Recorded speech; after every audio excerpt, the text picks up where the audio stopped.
It's Joe and Rich Matla, but that's all right. Oh, Matla, sorry. I've been battling with that my whole life. My eyesight's rubbish as well at the moment, so... Good afternoon. Thanks for the opportunity to speak to a submission that we made, and we're just here to talk about the Mayoral Flood Task Force final report, particularly around the Matuku Waterway in Morgan's Valley. And no doubt you've seen this, but at the top of it says the water catchment around flooding in multiple houses, Marsden Street, Flavel Street, and others. And I suppose we're here just to sort of put some faces to some people who live in Marsden Street. We're 21 Marsden Street in Heathcote. Behind our story, I suppose, is we were earthquaked by rockfall out of our property in Bridle Path Road. 202 Bridle Path Road was very early on red zone property, a lot of rockfall in and around our house, in our lounge, and those sorts of things. And when decisions were made, I suppose, to mitigate or not to some of the bluffs and things above our house, decisions were made around the viability of that, the cost effectiveness of that, and we get that. There were two houses and hundreds and hundreds and hundreds of thousands of dollars to mitigate that. So for us moving on from there, that was reasonably difficult, but we can live with that. And after moving around a bit, we bought a property in Marsden Street. We looked very carefully through all the LIM, all the background history of the neighbourhood, and floodplains and all those sorts of things that we were much more sensitive to than probably we were before. And then it was very obviously very disconcerting in the least, and probably traumatic in the first instance, to have the flood issues in Heathcote when that waterway did overflow out of the Morgan's Valley outfall across Marsden Street, and literally from bank to bank across the street, in something that my two sons wouldn't have been able to walk across probably without being swept away. So that was fairly hideous actually to wake up to. And then I suppose the events around that, we were fortunate that water didn't come through our newly renovated home, but Joe had to rattle on the 84-year-old neighbour's door, who is hard of hearing, to wake him up to tell him there was water running down his hallway. So it was a very close thing for us, but not for some of our neighbours. We had water running under our house completely, and filled the basement, or the land under the house, with layers of silt. It didn't get up into our floorboards, so it didn't become an insurance thing. But that was, I suppose, they were some of the issues around that.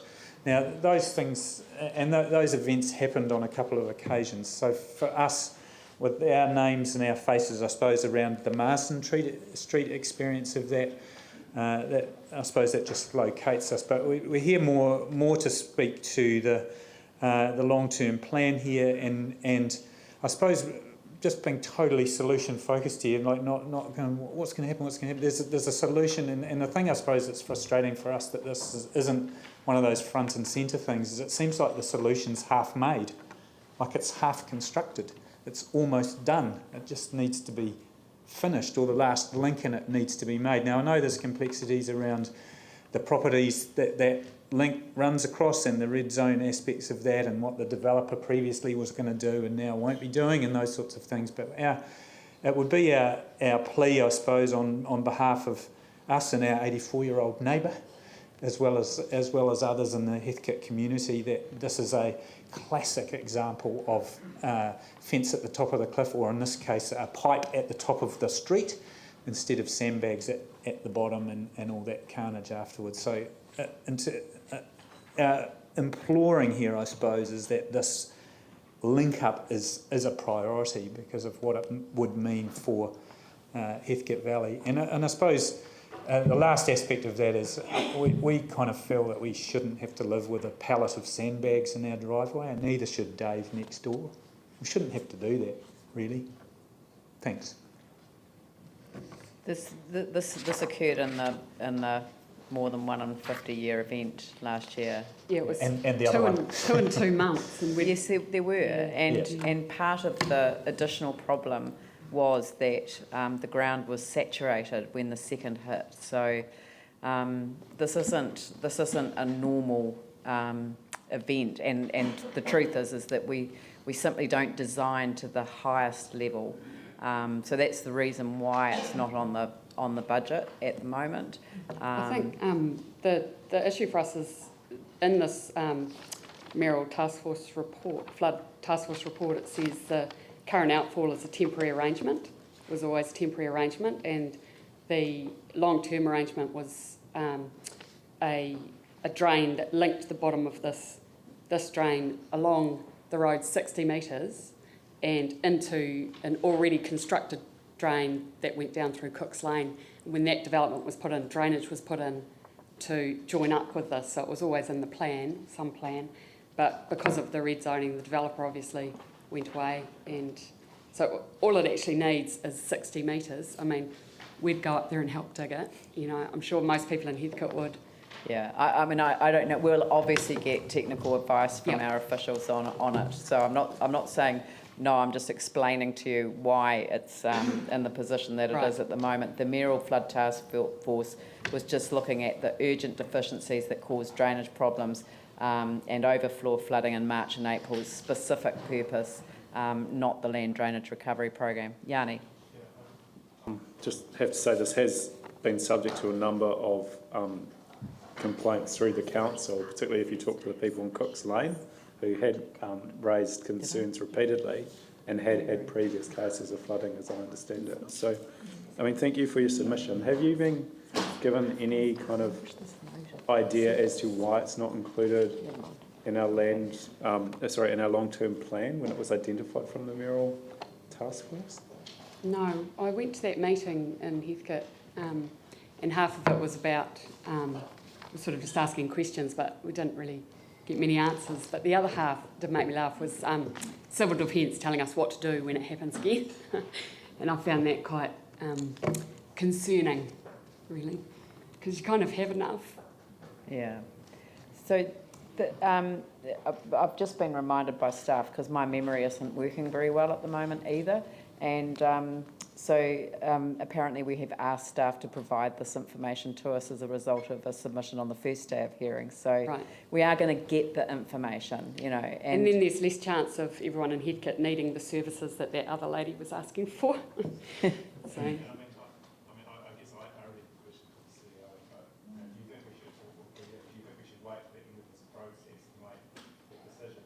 Something we should get on and do straight away, given probably every time it rains, I imagine you get Yanni, really nervous. It's not every time it rains. These were two 1 in 50-year events immediately after each other. I mean, one was probably a 1 in 100-year event, but I've stopped using that phrase. The threat of heavy rain. Every time there's a threat of heavy rain. I have to say, when it does rain, I just wonder whether... do get concerned. I know, and when it rains, you know, people in Flockton, you know, fret as well. But there's actually a easy, well, it appears to me to be a straightforward solution. And that's what I don't know the answer to. Yeah. We need technical advice. So the only reason that I was trying to explain that you weren't on the list was because it doesn't, because of the rarity of the events, they exceeded the design standards and don't trigger immediate reinstatement of the waterway work program.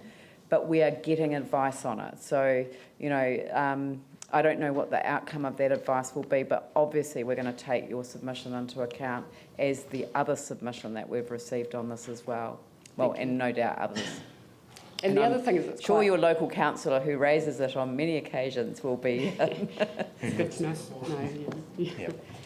It is difficult even when you're in this state of constant fatigue to even write a submission. I know, so. And the city is in a state of fatigue. You know, I totally understand and get where you're coming from, and nobody wants to put people through a process like this, but this is our process for long-term plans. I promise you, if I run for mayor again, this will never happen this way again. We will have a much more personalised approach to dealing with people who want to raise specific issues as part of a planning process. I genuinely believe it should be a community planning process and not a sort of a top-down process. So, you know, I'd like to think that it will be better next time, but, you know, thank you very much for coming along, and I really do want us to find solutions that work for people, recognising that we've got a hell of a strain on our budget at the same time. Absolutely. Yeah, and I suppose the last comment, just as we leave, is that you want to provide solutions, and to us when we read through this, there's one sitting there in big bold letters. So thanks heaps. Can I just say thank you very much for coming in? I appreciate it. It takes a really strong emotional toll to do that. And just be assured that we have heard what you said. So it Thank was you. worth coming and saying it. Thank you. My friend said, just tick yes to you want to present. They'll never get you in. So thank you. Well, I thought if there were lots of submissions, she did trick me. Thanks very much. No, thank you very Thanks, much. Vicky. Thank you.